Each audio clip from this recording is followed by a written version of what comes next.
Macron के साथ नरेंद्र मोदी ने ऐसी ऐसी डील की हैं बॉस, जिसके धमाके सुनकर ट्रंप से लेकर मुनीर जिनपिंग सबके होश उड़ेंगे।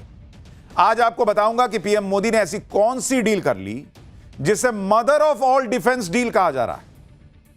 वो जो एफटीए किया था ईयू के साथ, उसे मदर ऑफ ऑल डील कहा गया था। आज जो डील की है उसे mother of all defence deal कहा जा रहा है। फ्रांस के राष्ट्रपति मैक्रों के साथ आज पीएम मोदी की क्या बात हुई, राफेल डील को लेकर क्या हुआ है, सब बताऊंगा।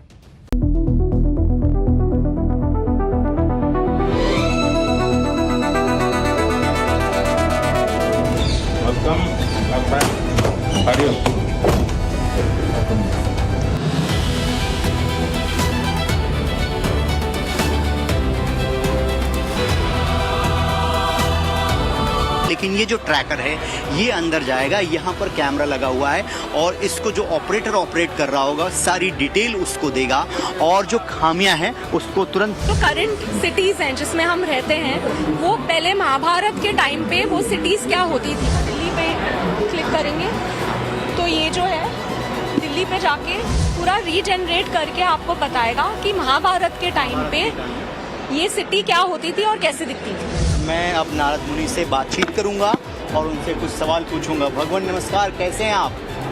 नारायण नारायण, मैं बहुत अच्छा हूँ और आपकी सेवा में यहाँ उपस्थित हूँ। चलिए मैं कृष्ण भगवान से ये पूछता हूँ कि हमारे भीतर का सबसे बड़ा शत्रु कौन सा है? और ये आपको उसका जवाब इस होलोग्राम के थ्रू देंगे।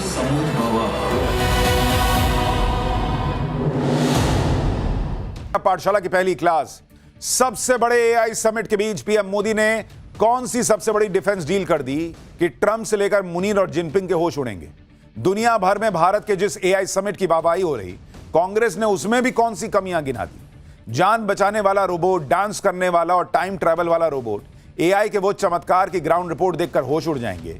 श्री कृष्ण अर्जुन नारद मुनि का एआई अवतार, एआई अब टाइम ट्रैवल भी करवाएगा क्या? एआई समिट पर हैरान कर देने वाला चैप्टर खुलने जा रहा हूं। देखिए, प्रधानमंत्री नरेंद्र मोदी ने 2 दिन में 2 बड़े धमाके कर दिए और इसकी गूंज पूरी दुनिया में सुनाई दे रही। एक तरफ तो नरेंद्र मोदी जबरदस्त एआई समिट करा रहे हैं जिसमें दुनिया के बड़े बड़े दिग्गज भारत आ रहे हैं। दूसरी तरफ नरेंद्र मोदी ने आज ही फ्रांस के राष्ट्रपति इमैनुअल मैक्रों से मुलाकात की। मैक्रों भारत आए हुए हैं और मैक्रों के साथ नरेंद्र मोदी ने ऐसी ऐसी डील की है बॉस, जिसके धमाके सुनकर ट्रंप से लेकर मुनीर जिनपिंग सबके होश उड़ेंगे। आज आपको बताऊंगा कि पीएम मोदी ने ऐसी कौन सी डील कर ली जिसे mother of all defence deal कहा जा रहा है। वो जो एफटीए किया था ईयू के साथ, उसे मदर ऑफ ऑल डील कहा गया था। आज जो डील की है उसे mother of all defence deal कहा जा रहा है। फ्रांस के राष्ट्रपति मैक्रों के साथ आज पीएम मोदी की क्या बात हुई, राफेल डील को लेकर क्या हुआ है, सब बताऊंगा। क्योंकि आप देखिए कि भारत का एआई समिट हो या भारत की डिफेंस डील हो, दोनों ही ग्रैंड लेवल पर हो रहे हैं और दोनों की दुनिया भर में बहुत चर्चा हो रही है। भारत की डिफेंस डील पर तो अमेरिका से लेकर चीन, पाकिस्तान सबकी नजरें गड़ी हुई। दूसरी तरफ भारत के एआई समिट से नए नए एआई मॉडल, इनोवेशन की जो तस्वीरें आ रही हैं वो दुनिया को दंग कर रही। भारत के एआई समिट में ऐसे ऐसे रोबोट दिख रहे हैं, ऐसे ऐसे एआई का डेमो दिया जा रहा है जो होश उड़ा दे रहा है लोगों का। ये तो कुछ झलक दिखा रहा हूं, भी पूरा डिटेल दिखाऊंगा। वैसे तो जब भी रोबोट्स की बात आती है तो कुछ लोग चीन या अमेरिका का नाम लेते हैं। उन्हें लगता है कि रोबोट तो सिर्फ चीन और अमेरिका वाले ही बना सकते हैं। लेकिन बॉस, भारत में कैसे रोबोट क्रांति आ रही है, कैसे एआई टेक्नोलॉजी से लैस रोबोट एआई समिट में धूम मचा रहे हैं, आज आप देखिएगा तो पैरों तले जमीन निकल जाएगी बॉस। पूरी एआई समिट की ग्राउंड रिपोर्ट आपको दिखाऊंगा। आप देखिए कि इधर पीएम मोदी कोई बड़ा काम करें और इंडी गठबंधन और इकोसिस्टम को आग ना लगे, ये तो हो ही नहीं सकता। कल से सोशल मीडिया पर यह इकोसिस्टम भारत के एआई समिट को बदनाम करने में लगा है। ऐसा नैरेटिव चलाया जा रहा है कि भारत के एआई समिट में तो सब मिसमैनेज्ड है, कोई व्यवस्था ही नहीं है, एकदम खत्म है मामला। कौन क्या कह रहा है, कांग्रेस क्या बोल रही है, दिखाऊंगा और सच्चाई भी दिखाऊंगा, ग्राउंड रिपोर्ट भी दिखाऊंगा। लेकिन कैसे mother of all defence deal sign हुई है, भारत ने क्या क्या हासिल किया है, इस समिट से भारत को क्या क्या मिल रहा है, सब दिखाऊं। उससे पहले एक झलक देखिए।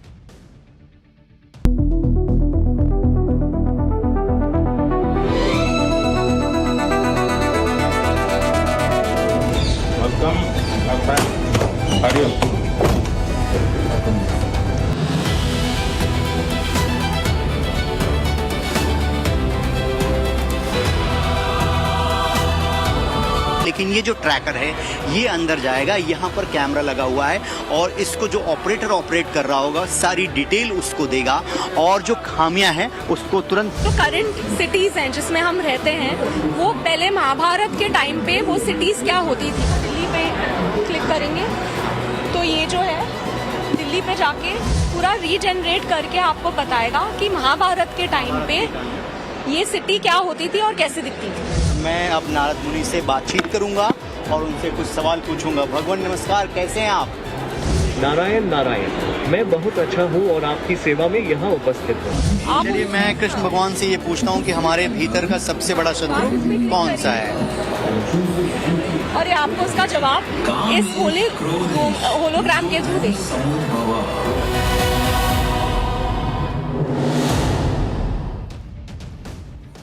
आज जो भारत की डील हुई है और एआई समिट का जो फील है, डील और फील दोनों की बात होगी। भारत के एआई समिट के दूसरे दिन क्या क्या हो रहा है, जो ग्राउंड रिपोर्ट्स हैं उसमें क्या सही में मिसमैनेज दिखा नहीं दिखा, सोशल मीडिया का नैरेटिव कितना सही है नहीं, और उस समिट में क्या अद्भुत दिखा है, सब आपको दिखाऊं। लेकिन पहले बात उस मुलाकात की जिसकी चर्चा पूरी दुनिया में हो रही। आज शाम को मुंबई में पीएम मोदी और फ्रांस के राष्ट्रपति इमैनुअल मैक्रों की कुछ इस अंदाज में मुलाकात हुई। पीएम मोदी ने फ्रांस के राष्ट्रपति को गले लगाकर उनका स्वागत किया। दोनों नेता ऐसे मिले जैसे कोई पुराने दोस्त मिलते हैं। मुलाकात के वक्त पीएम मोदी ने फ्रांस के राष्ट्रपति को ऐसा क्या पूछा कि दोनों नेता ठहाके लगाने लगे। एक बार देखिए, फिर बताता हूं कि भारत और फ्रांस के बीच कौन सी मेगा डील होने वाली है जिस पर चीन, अमेरिका, पाकिस्तान की नजर गड़ी हुई। Welcome, my friend. How are you? Everything is okay? Yeah, Enjoyed Mumbai? I love. The body went for a jogging? Yeah, you know everything. PM Modi जब फ्रांस के राष्ट्रपति से मिले तो जॉगिंग की बात कर रहे थे कि सुबह सुबह जॉगिंग चल गए। वो बोले अरे आपको सब पता है। दरअसल फ्रांस के राष्ट्रपति आज सुबह मुंबई में जॉगिंग करने निकल गए थे। ये देखिए, अपने बॉडीगार्ड को साथ में लेके फ्रांस के राष्ट्रपति को मुंबई के फुटपाथ पर भागता देख के लोग हैरान रह गए। अब फ्रांस के राष्ट्रपति हैं, उतना सिक्योरिटी का बहुत कंसर्न नहीं है। पीएम मोदी के लिए बड़ा मुश्किल है इस तरह से कहीं जाएं और निकल जाएं, लेकिन फ्रांस के राष्ट्रपति जॉगिंग करने निकल गए हाफ पैंट पहन के। बताइए, तो लोग वीडियो बनाने लगे कि अरे ये तो राष्ट्रपति है जी।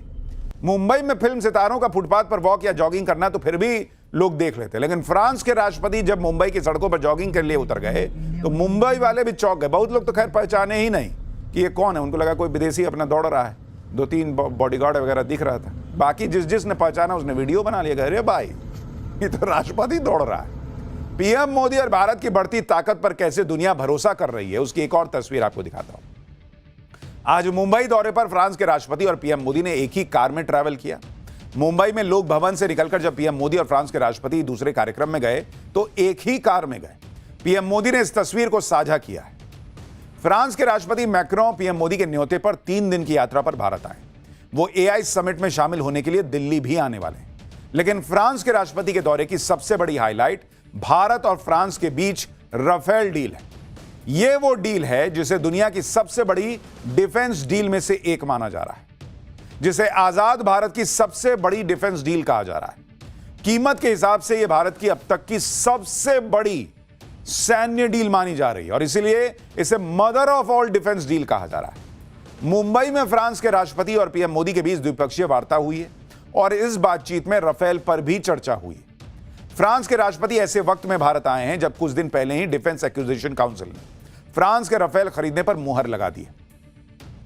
3,25,000 करोड़ में भारत फ्रांस से 114 राफेल खरीदने जा रहा है।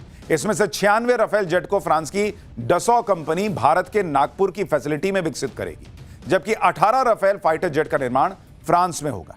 नई डील में ज्यादातर जेट F4 वर्जन के होंगे। अभी भारतीय वायुसेना के पास राफेल का F3 वेरिएंट है। प्लान के मुताबिक F4 जेट की डिलीवरी 2028-29 से शुरू हो जाएगी और 2030 के बाद मिलने वाले जेट F5 यानी सुपर राफेल होंगे। 2030 से 2035 तक भारत के पास राफेल विमानों की कुल संख्या 176 हो जाएगी। फ्रांसीसी मीडिया आउटलेट ला ट्रिब्यून की एक चौंकाने वाली रिपोर्ट के मुताबिक नई दिल्ली अब भारतीय नौसेना के लिए 31 अतिरिक्त राफेल M यानी मरीन लड़ाकू विमानों के ऑर्डर के बारे में भी सोच रही है। सबसे दिलचस्प बात यह है कि भारतीय नौसेना, जिसने पहले ही अप्रैल 2025 में 26 राफेल M का ऑर्डर दिया था, अब 31 और विमानों की मांग कर रही है।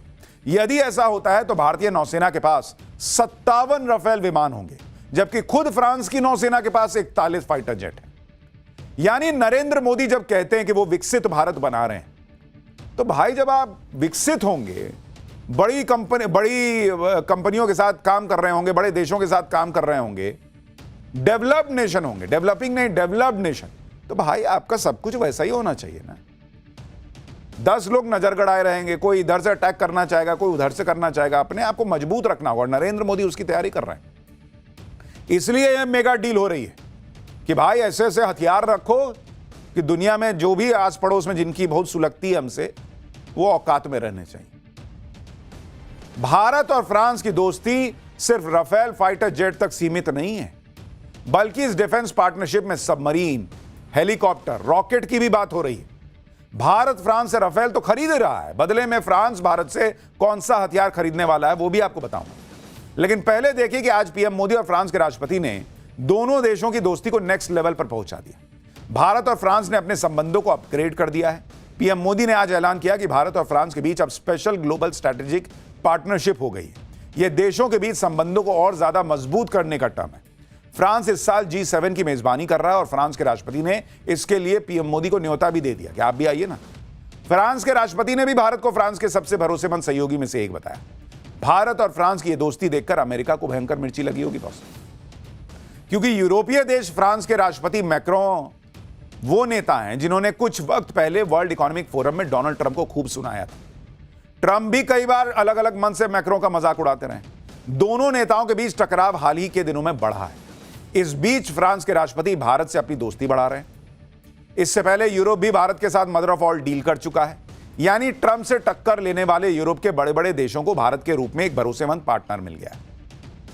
ऊपर से जो राहुल गांधी कह रहे थे कि नरेंद्र मोदी चोक्ड हो गए, यूएस ने जो है वो कब्जे में ले लिया, ये कर लिया, अपने हिसाब से डील कर ली। अब राहुल गांधी नहीं बता रहे कि भाई ये mother of all defence deal France से कैसे हो गई जब चोक अमेरिका ने कर रखा था ना। तब बोलना था, बोल दिया, अब गायब। भारत अपने हिसाब से चलता रहा है, चलता आया है, चलता रहेगा। यह नरेंद्र मोदी का क्लियर हिसाब है बॉस। हमको राफेल चाहिए तो हम राफेल ही लेंगे। जबरदस्ती हम पाकिस्तान नहीं है कि ट्रंप से कुछ भी खरीद लिया, अमेरिका से कुछ भी खरीद लिया। यह है नरेंद्र मोदी के नए भारत की ताकत, अपने हिसाब से चलता है। आज जब पीएम मोदी और फ्रांस के राष्ट्रपति ने साझा प्रेस कॉन्फ्रेंस की तो उसमें पीएम मोदी ने इशारों में अमेरिका की क्लास लगाई, कहा कि दुनिया रूल ऑफ लॉ से चलनी चाहिए। सुनिए एक बार उनको। आज दुनिया अनसर्टेनिटी के दौर से गुजर रही है। ऐसे माहौल में इंडिया फ्रांस पार्टनरशिप एक फोर्स फॉर ग्लोबल स्टेबिलिटी है। मल्टीलेटरलिज्म, डायलॉग और डिप्लोमेसी से स्थिरता और समृद्धि के प्रयासों को बल देते रहेंगे। फ्रेंड, भारत और फ्रांस दोनों लोकतांत्रिक मूल्यों, रूल ऑफ लॉ और मल्टीपोलर वर्ल्ड में विश्वास रखते हैं। हम एक मत है कि ग्लोबल इंस्टीट्यूशन के रिफॉर्म से ही ग्लोबल चैलेंजेस का समाधान निकले। The question is no longer whether India innovates. The question is who will innovate with India? And France is the unique clear answer. We are here, we want to be here with you, and we are not leaving. Jai Ho. France के राष्ट्रपति जय हो कह रहे हैं। यहां राहुल गांधी कहते रहते हैं कि नरेंद्र मोदी भय हो में जी रहे हैं। अरे भैया, जय हो रहा है भारत का। वो कह रहे हैं हम भारत के साथ रहना चाहते हैं और हम कहीं नहीं जाने वाले। भारत और फ्रांस की डिफेंस दोस्ती कितनी मजबूत हो रही है, इसका एक और उदाहरण आज देखने को मिला। मुंबई में जब पीएम मोदी और फ्रांस के राष्ट्रपति की साझा प्रेस कॉन्फ्रेंस हो रही थी, तब वहां मंच पर हेलीकॉप्टर देखकर सब हैरान रह गए कि अरे मंच पे हेलीकॉप्टर कैसे आ गया। हालांकि ये वर्चुअल तस्वीरें थी जो कर्नाटक से दिखाई जा रही। दरअसल भारत और फ्रांस मिलकर वो हेलीकॉप्टर बना रहे हैं जो माउंट एवरेस्ट की हाइट तक भी जा सकता है। आप सोच रहे हैं भारत आज की डेट में क्या क्या काम कर रहा है बॉस। इस हेलीकॉप्टर के बारे में आपको बताता हूं। भारत की तरफ से टाटा एडवांस सिस्टम और फ्रांस की एयरबस कंपनी मिलकर एयरबस का H-125 हेलीकॉप्टर बनाएगी। कर्नाटक में इसका प्रोडक्शन होगा। यह भारत के प्राइवेट सेक्टर का पहला हेलीकॉप्टर असेंबली फैसिलिटी होगी। भारत में बने ये हेलीकॉप्टर दुनिया भर में बेचे जाएंगे। H-125 सिंगल इंजन हेलीकॉप्टर है। H-125M इसका मिलिट्री वर्जन है। फ्रांस की कंपनी एयरबस का यह हेलीकॉप्टर अब भारत में बनेगा। खासियत यह है कि यह माउंट एवरेस्ट की ऊंचाई तक उड़ सकता है बॉस। भारत और फ्रांस के बीच आज करीब 21 समझौते हुए हैं, जिसमें डिफेंस कॉरपोरेशन से लेकर डिफेंस कॉरपोरेशन को मजबूत करने पर जोर दिया गया है। भारत और फ्रांस के बीच घातक हैमर मिसाइल को लेकर भी समझौता हुआ। हैमर वो मिसाइल है जो यूक्रेन युद्ध में इस्तेमाल हो रही है।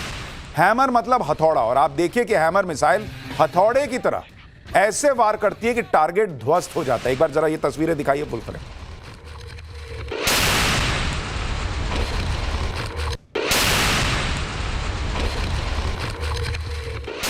यह है हैमर मिसाइल का जलवा बॉस। भारत और फ्रांस के बीच हैमर मिसाइल के ज्वाइंट प्रोडक्शन का समझौता हुआ है। भारत की तरफ से भारत इलेक्ट्रॉनिक्स लिमिटेड और फ्रांस की सैफरान कंपनी मिलकर भारत में हैमर मिसाइल बनाएगी। राफेल फाइटर जेट में भी हैमर मिसाइल का ही इस्तेमाल होता है। यह मिसाइल राफेल को और घातक बनाती है। Hammer medium range air to ground missile है, यानी इसे हवा से जमीन पर टारगेट को ध्वस्त करने के लिए दागा जाता है। हैमर मिसाइल का वजन 330 किलोग्राम है और यह हाई एल्टीट्यूड एरिया में भी सटीक निशाना लगा सकती है। यह मिसाइल फायर एंड फॉरगेट फॉर्मूले पर काम करती है, मतलब टारगेट लॉक करो, लॉन्च करो, भूल जाओ, यह फोड़ देगी। इसके बाद सारा काम मिसाइल खुद कर देती है। हैमर मिसाइल की रेंज 70 किलोमीटर तक है और इस मिसाइल को जैम करना बहुत मुश्किल है। यह मुश्किल जगहों पर भी लो एल्टीट्यूड पर लॉन्च हो सकती है। यानी अब राफेल का घातक हथियार भारत में बनेगा। राहुल गांधी कुछ बता रहे थे, इसे जकड़ लिया। ये क्या है? जकड़ने पे ऐसी डील होती है बॉस। ब्रह्मोस से पाकिस्तान की नींद पहले ही उड़ी थी, अब हैमर मिसाइल भी भारत में बनेगी। और फ्रांस के राष्ट्रपति भरोसा दे रहे हैं कि वो आतंकवाद के खिलाफ लड़ाई में भारत के साथ है। फ्रांस के राष्ट्रपति ने कहा है कि वो सभी आतंकी ग्रुप को खारिज करते हैं। इसके अलावा क्रिटिकल मिनरल्स और मेटल्स को लेकर समझौता हुआ है। एडवांस टेक्नोलॉजी को डेवलप करने को लेकर समझौता हुआ है। साथ ही दिल्ली के एम्स में Indo French centre for AI in health को भी लॉन्च किया जाएगा। भारत फ्रांस से राफेल खरीद रहा है, मिलकर हेलीकॉप्टर बना रहा है। इसके अलावा भारत फ्रांस को हथियार भी बेच सकता है। खबरें हैं कि फ्रांस ने भारत के पिनाका रॉकेट सिस्टम में दिलचस्पी दिखाई है। यह भारत का एक बेहतरीन रॉकेट सिस्टम है जो अपनी श्रेणी में दुनिया के किसी भी सिस्टम को कड़ी टक्कर देता है। पिनाका एक मल्टी बैरल रॉकेट लॉन्चर है जो 1 मिनट में 72 रॉकेट दाग सकता है। दावा है कि फ्रांस ने इस भारत के रॉकेट सिस्टम को खरीदने के लिए बात भी की। फ्रांस की एक टीम इसके लिए भारत का दौरा कर चुकी है। अगर यह डील हो जाती है तो भारत के लिए बहुत बड़ी उपलब्धि होगी, क्योंकि फ्रांस एक विकसित देश है, ग्लोबल आर्म्स मार्केट का बड़ा खिलाड़ी है, नेटो का सदस्य भी। अगर फ्रांस भारत के रॉकेट सिस्टम पर भरोसा दिखाता है तो इससे ग्लोबल लेवल पर भारत के हथियारों की साख और ज्यादा बढ़ जाएगी। पीएम मोदी ने कैसे ग्लोबल लेवल पर भारत को चमका रखा है, उसका एक और उदाहरण आपको दिखाता हूं। एआई समिट में शामिल होने के लिए ब्राजील के राष्ट्रपति लुइस इनासियो लूला द सिल्वा भी भारत आ रहे हैं। ब्राजील के राष्ट्रपति अपने साथ अब तक का सबसे बड़ा डेलीगेशन लेकर भारत आ रहे हैं। ब्राजील के डिप्लोमेट्स बता रहे हैं कि राष्ट्रपति अपने साथ 300 से ज्यादा सदस्यों का डेलीगेशन ला रहे हैं। ब्राजील के राष्ट्रपति के साथ उनके 12 कैबिनेट मंत्री भी आ रहे हैं। मतलब भारत का हाल यह हो रखा है कि एक बड़ा नेता जाता है, दूसरे की फ्लाइट आ जाती है, दूसरा जाता है, तीसरे की फ्लाइट आ जाती है। भर दुनिया भारत आ रही है भाई कि भारत से डील हो जाए, भारत से डील हो जाए। आप देखिए कि ब्राजील वो देश है जो ब्रिक्स का मेंबर है और ट्रंप इनसे भी बहुत चिढ़ते हैं। भारत के अलावा ब्राजील वो देश है जिस पर ट्रंप ने 50% टैरिफ लगाया था, लेकिन ट्रंप के गुस्से को पीएम मोदी उसका लोड नहीं लेते, ना ब्राजील लेता है। ऐसे वाला लोग करते रह गए संसद में। नरेंद्र मोदी उस हिसाब से नहीं चलते कि ट्रंप से मेरी दोस्ती है तो यहां क्या करना है। दोनों नेता से ट्रंप चिढ़े हुए हैं, लेकिन दोनों आ रहे हैं। दोनों का स्वागत होगा एकदम लाल कालीन बिछा के। दुनिया के बड़े बड़े देश भारत आ रहे हैं, उन्हें भारत की ग्रोथ स्टोरी में अपना फायदा दिख रहा है। भारत में बिजनेस के अवसर दिख रहे हैं और यहां भारत में राहुल गांधी और इंडी गठबंधन ये भारत की इकोनॉमी को डेड बता रहे थे। इसी तरह कांग्रेस भारत के एआई समिट में भी खामियां निकालने में लग गई। कांग्रेस के लोग क्या कह रहे हैं वो बताऊंगा। पहले आप देखिए कि एआई समिट में हो क्या रहा है। एआई समिट में अलग अलग तरह के ह्यूमनॉइड रोबोट्स के वीडियो वायरल हो रहे हैं। एआई समिट में डांसिंग रोबोट का जलवा दिखा। ये रोबोट्स बिल्कुल इंसानों की तरह डांस कर रहे हैं, देख रहे हैं, ऐसे नाच रहा है जैसे गोविंदा से ट्रेनिंग लिया।